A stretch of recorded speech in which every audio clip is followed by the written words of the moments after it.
Cuando ya no soy ni siquiera un recuerdo, solo un nombre, espero que mi voz perpetúe el gran trabajo de mi vida.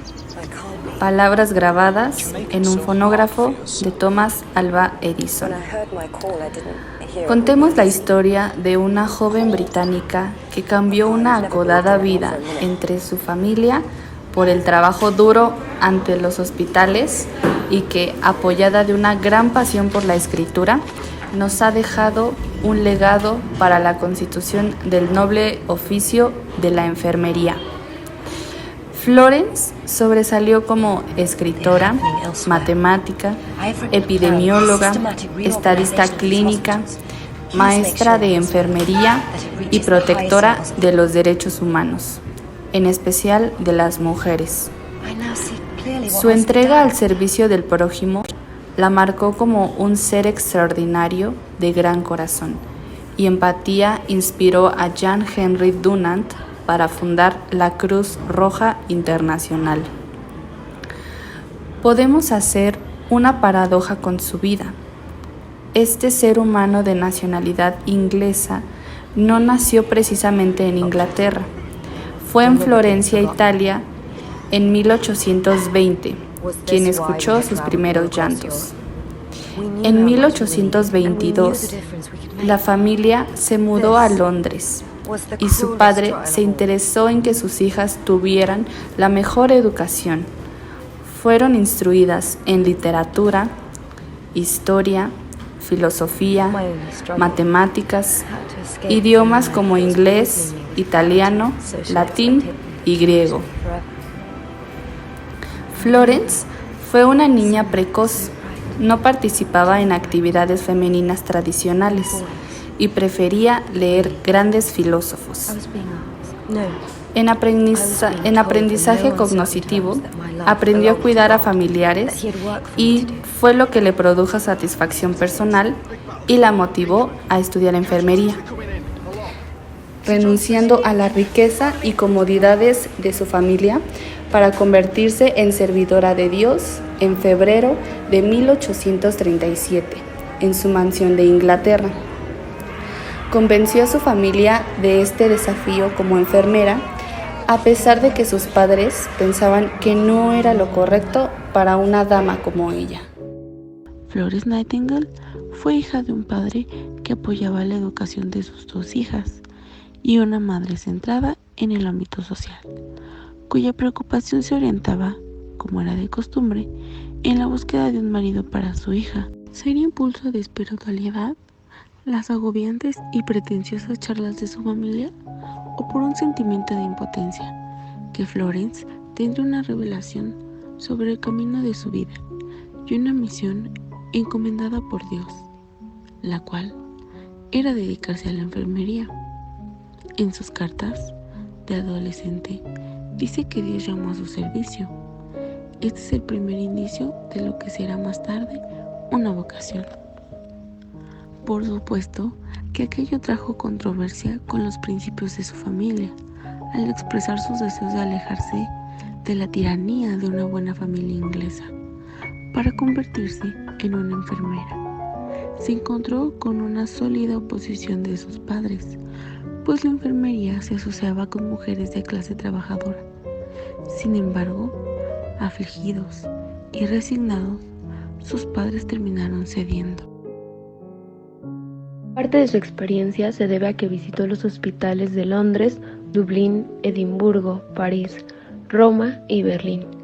La práctica con diáconos, siendo supervisora por un año en la casa de enfermeras limpiando pisos, cambiando ropa de cama en los pabellones, atendiendo pacientes con cólera y estando cerca de pacientes con enfermedades lacerantes. Cuando estuvo 3 meses con las diaconisas fundadas por el pastor Friedner, escribió: «Ahora sé lo que es vivir y amar a la vida. Dios en verdad ha hecho la vida rica en interés y en bendiciones, y no desde otra tierra, otro mundo, sino este». El día 21 de octubre de 1854 partió con sus enfermeras con destino a Scutari y llegaron el 4 de noviembre. Los médicos no daban crédito a la llegada de esta dama de buena familia en aquel infierno. Florencia permanecería imperturbable ante la tenaz oposición y rudos ataques. La disciplina interior a la que se había sometido toda su vida la sostuvo. En el campo de batalla las bajas aumentaron y las muertes crecieron. Millares morían por enfermedad o por abandono. Fue mediante el London Times que expidió su mejor reporte sobre la horrible verdad por el cual cada casa de Inglaterra conoció lo que ocurría. Solo entonces Florence comprendió el verdadero horror que los hombres padecían. No se realizaron preparaciones para cuidar a los hombres heridos en Crimea. No solamente no había suficientes cirujanos, sino que tampoco material para realizar curaciones. En los hospitales permanecían sobre sus propios residuos, tapados con una simple cobija, comiendo carne cruda y dura, a veces incluso llena de gusanos. Bajo este panorama es que Florence decide usar todo su entrenamiento y con ayuda de contactos con gran influencia, comienzan a reclutar mujeres con intención de prestar servicios y cuidados al frente de Crimea. Era la primera vez que el ejército aceptaba mujeres en este tipo de espacios. En 1854, Florence y una brigada mixta de enfermeras que requerían mucho entrenamiento llegaron a Turquía cuando el otoño dejó lugar al invierno. Tenía problemas por su empoderamiento. A veces tenía roces con algunas de sus ayudantes. En este caso, con las que más tuvo roces fue Betsy Davis. Ella era apuesta Nightingale, desde conocimientos hasta el nivel socioeconómico, y gracias a estos roces lograron hacer juntas la teoría de la influencia de los elementos del ambiente en la salud. Fue desde esta guerra de Crimea, ocurrida en 1854 y 1856, que su brillante labor permitió bajar la mortalidad en los hospitales militares, curando heridos y enfermos. Contribuyó a corregir problemas de saneamiento, a lo que se refiere de las condiciones higiénicas en general. Su capacidad administrativa la hizo ganarse el respeto, pero la atención y el cuidado que dedicó personalmente a los soldados enfermos y heridos la convirtió en un símbolo de esperanza en una campaña militar que, por lo demás, fue desastrosa. El bienestar y la salud espiritual de los soldados, a ella confiados, fue una preocupación constante y lo expresaba con sus desvelos, adecuándoles una sala de lectura, una escuela, escribiéndoles cartas de consuelo a sus padres cuyos hijos habían muerto, o para darles noticias de su mejoría. Los soldados agradecían su dedicación a ellos. Si bien es cierta la gran aportación que hizo Florence en algunas cartas que deja escritas, relata con aflicción cómo volvió esta etapa de su vida. El ejército pasó más tiempo en formación de armas que en el campo de batalla. Liberado por un viejo caballero, último momento de acción fue en Waterloo, a 40 años atrás. Esta fuerza increíblemente debe heroísmo a sus soldados comunes. Venció en 3 combates contra todas las probabilidades. Más el costo y esos generales tontos. Si cualquier mujer cuidara su cocina como un general manejó su campaña, ella y toda su familia quedarían en la pobreza en semanas.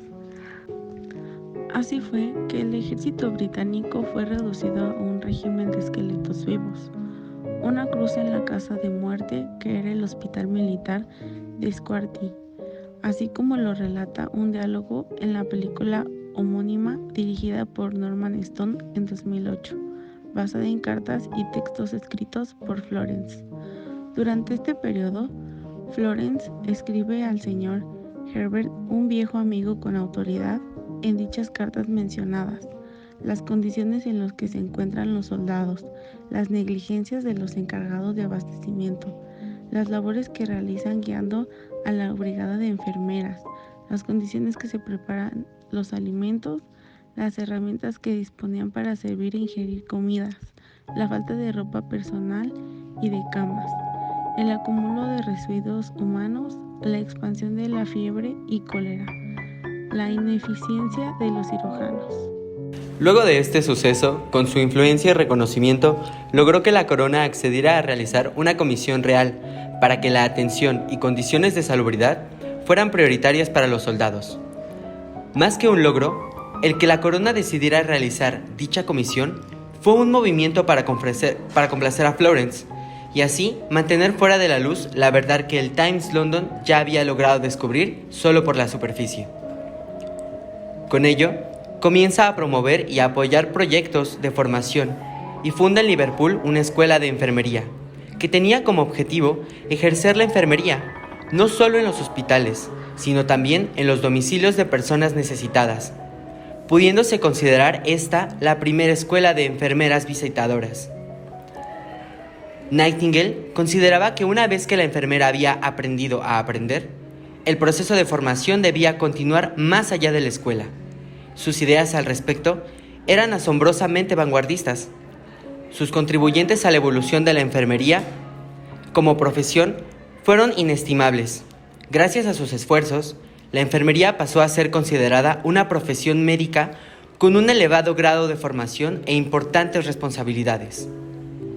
En su libro, Notas sobre enfermería, ¿qué es y qué no es?, dice: a una cosa no le hace ser buena el que esté claro que una mujer sea capaz de hacerlo, como tampoco le hace ser mala el que, siendo buena hecha por un hombre, haya sido hecha por una mujer. Abandonemos estas pamplinas y vayamos decididas a hacer la obra de Dios con corazón limpio y sencillo. Ella crea el primer modelo conceptual de enfermería. El objetivo fundamental de su modelo era conservar la energía vital del paciente y, partiendo de la acción que ejerce la naturaleza sobre los individuos, colocarlo en las mejores condiciones para que actuara sobre él. A partir de las cifras estadísticas de las bajas ocurridas durante la guerra, bien era cierto que las muertes por enfermedades habían bajado. Sin embargo, para ella esos números significaban la pérdida de sus hijos por su culpa, pues se cargaba el peso de no haber contemplado la sanidad del ambiente sobre el que estaba construido el hospital. Debido a ello, su teoría se centró en el medio ambiente. Creía que un entorno saludable era necesario para aplicar unos adecuados cuidados de enfermería. Ella afirmó que hay 5 puntos esenciales para asegurar la salubridad de las viviendas: el aire puro, agua pura, desagües eficaces, limpieza y luz. Florence Nightingale murió a los 90 años, el 13 de agosto de 1910. Se había convertido en una de las mujeres más famosas y de mayor influencia en el siglo XIX. Su obra sigue siendo, aún hoy en día, una referencia para enfermeras, administradores y planificadores de instituciones sanitarias. En uno de sus trabajos, Florence Nightingale citó una frase de una conferencia sobre educación en las universidades de St. Andrew y Glasgow, que resumía perfectamente su propio punto de vista. Educar no es enseñar al hombre a saber, sino a hacer. Estas fueron sus palabras. Benjamin Jowett escribió unas palabras para Florence Nightingale el 31 de diciembre de 1879, que fácilmente podrían servir de epitafio.